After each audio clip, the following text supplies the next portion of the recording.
alors que depuis des longues années maintenant, vous n'accordez plus d'interviews à aucun média francophone. Je pense que la question des embargos et des sanctions constitue, si vous voulez, une face de l'attitude des pays occidentaux dans le monde. Il s'agit d'une pensée dont la base est fondée sur, non pas sur les particularités des hommes et de la nature humaine. Il s'agit d'une pensée qui est basée sur la lutte pour l'existence, si vous voulez, et ne cherche que son bonheur dans le malheur des autres. La dignité, sa dignité dans l'abaissement des autres. C'est de cela qu'il s'agit, et son bien-être dans la pauvreté des autres. Et c'est cette pensée qui a produit l'esclavagisme, la période noire de l'esclavagisme et la période noire du colonialisme. Par conséquent, il s'agit d'une pensée qui fonctionne encore à nos jours, mais me semble-t-il touche à sa fin, c'est au bout de ses efforts, cette pensée.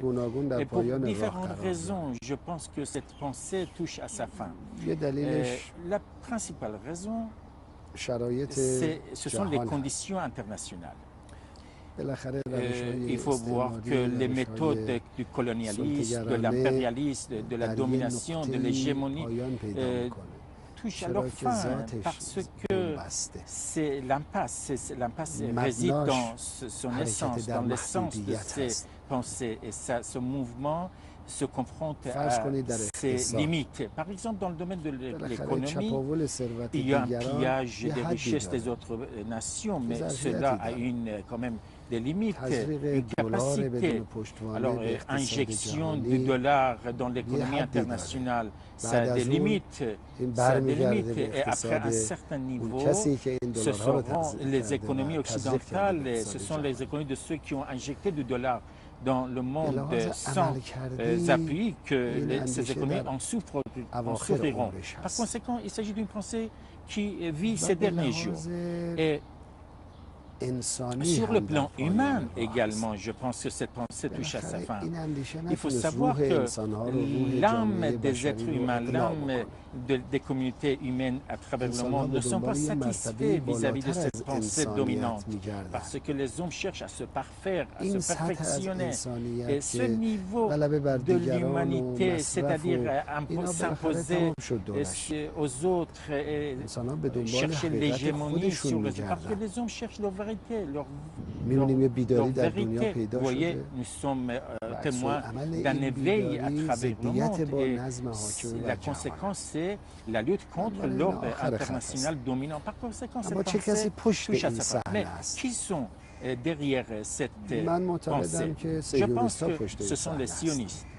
Ce sont les sionistes qui sont derrière cette pensée, une minorité absolue, mais qui sont prêts pour sacrifier toute l'humanité pour leurs intérêts, pour leurs biens et pour leurs objectifs, détruire toute l'humanité pour qu'ils soient qu'ils gardent leur bien-être. Leur existence est opposée à la construction. Ils sont contre l'humanité, contre la culture humaine.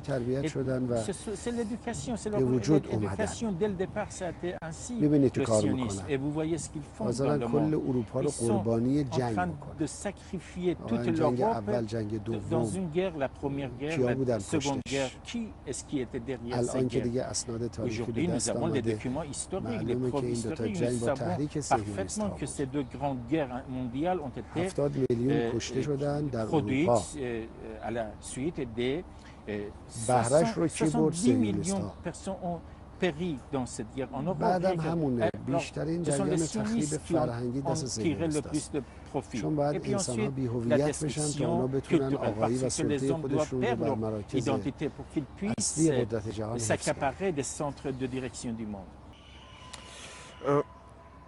Donc le message plus spécifique que vous pouvez adresser aujourd'hui, notamment, vous voyez, il y a finalement à partir de l'Iran une nouvelle dynamique culturelle qui est née, notamment autour de l'opposition à Hollywood. Il y a un vent d'espoir, beaucoup d'artistes sont ici maintenant pour chercher un autre regard au niveau de l'information, mais aussi des récits, de la fiction. Qu'est-ce que vous avez à dire aux artistes, aux intellectuels et au peuple de l'Occident qui sont attachés à la liberté? Qu'est-ce qu'ils pourraient faire concrètement pour se libérer de l'étreinte, de l'emprise du lobby sioniste? Écoutez, je voudrais ici vous dire quelques points. D'abord, les sionistes, c'est fini. Ils appartiennent au passé. Très rapidement, ils vont quitter la scène politique internationale. Regardez la situation en Europe. Depuis, il y a 20 ans, est-ce que vous pouviez prendre cette initiative, le hollywoodisme? Vous n'auriez jamais pensé.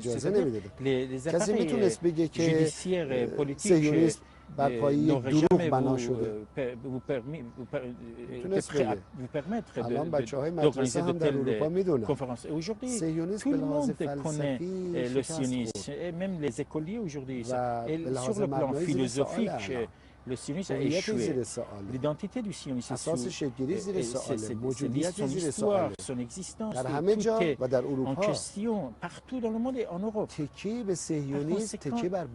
ne faut pas s'appuyer contre le sionisme parce que ce sera s'appuyer contre le vent.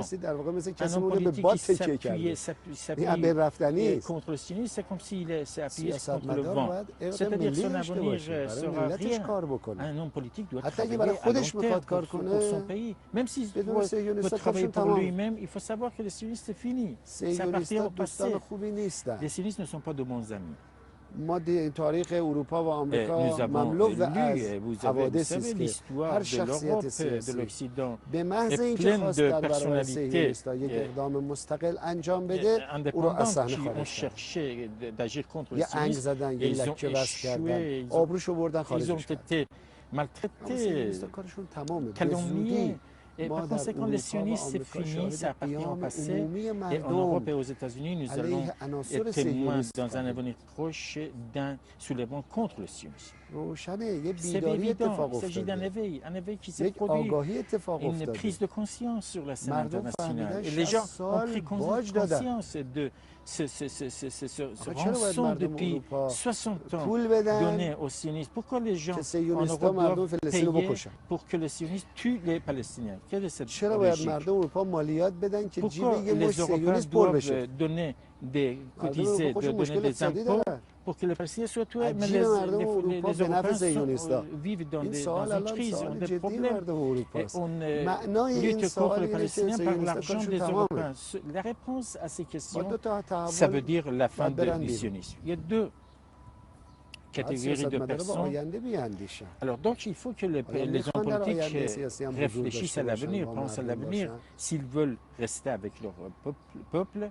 J'ai entendu qu'un certain nombre de commerçants, d'hommes d'affaires qui travaillent avec les sionistes sont exemptés d'impôts. Comment se fait-il que les pays européens sont en train de donner des rançons aux sionistes?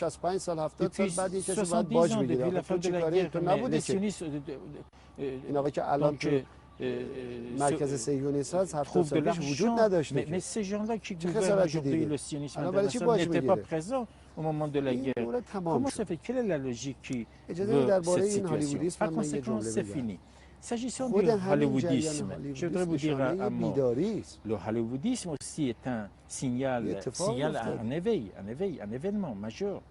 Cette opposition au hollywoodisme. Il s'agit d'un mouvement social. Ce n'est pas suffisant, évidemment. C'est nécessaire, mais ce n'est pas suffisant. C'est-à-dire, ce sera suffisant quand nous aurons remplacé la mouvance culturelle dominante aujourd'hui qui est dirigée par les sionistes, qui cherchent à priver les nations de leurs identités pour s'accaparer de leur avenir, de leur destin. Parce que l'identité, c'est l'histoire, c'est la mémoire historique. Et si vous enlevez la mémoire historique à une nation, vous pouvez faire tout ce que vous voulez avec lui. Un enfant peut faire ce qu'il veut avec un vieillard de 60 ans quand il n'a plus de mémoire. Par conséquent, ils cherchent à priver les nations de leur mémoire historique. Mais l'éveil, c'est une réalité. En Amérique latine, en Afrique, en Europe, en Asie, en Amérique, les sionistes quitteront la scène internationale. Je pense que les hommes politiques européens doivent s'accélérer, doivent se précipiter pour se démarquer des sionistes. Ils vont disparaître ces sionistes. Montrez-moi deux hommes politiques qui ont la cote populaire. Vraiment que le peuple les aime vraiment et qu'ils deviennent présidents sans l'argent des sionistes et sans l'appui médiatique des sionistes. Montrez-moi une ou deux personnalités avec lesquelles les peuples européens seraient vraiment à l'aise et ressentent une proximité entre... Non, je ne connais pas. Pour ma part, je ne connais pas. Est-ce que ça existe? Par conséquent, les hommes politiques, c'est-à-dire le point culminant pour un homme politique, c'est d'être au service de la population, être dans le cœur de la population. Mais ceux qui s'appuient contre les sionistes, contre tout pouvoir autre que le peuple, et ils vont disparaître, ils sont voués à la disparition. Il y a des milliers qui sont venus, qui ont disparu. Mais ce n'est pas une bonne chose. Une nation, une grande nation comme celle de la France se réunit et élit un président. Et donc, il faut que le président reste dans l'histoire. Il faut qu'il puisse se donner le cœur de la population. Reste dans l'histoire. Mais il n'y a pas de sentiment. Il n'y a rien. C'est une relation mécanique, machinale. Il n'y a rien. Donc, l'homme, c'est le cœur. L'homme, c'est le cœur. C'est l'affection, c'est l'amour. Et quand l'amour quitte, et tout se quitte. Par conséquent, les hommes politiques européens n'ont pas de relation avec leur population. Aucune relation. Je ne connais pas, pour ma part. Il y a très peu, très rare, mais par conséquent, c'est voué à l'échec, ça va disparaître. Aucun doute là-dessus. Ça va changer. Par conséquent, les changements sociaux sont tributaires des changements des populations. Les peuples européens crient dans les rues. Comment doivent-ils s'exprimer pour dire qu'ils sont mécontents, qu'ils sont insatisfaits? Comment doivent-ils s'exprimer pour dire que la gestion, qu'ils sont mécontents de la gestion? Ils crient, ils protestent, il y a des marches, ils pleurent, ils font tout ce qui est en leur pouvoir. Mais les hommes politiques sont sourds, ils ne les entendent pas. Il faut qu'ils entendent le cri de la population, de leur peuple.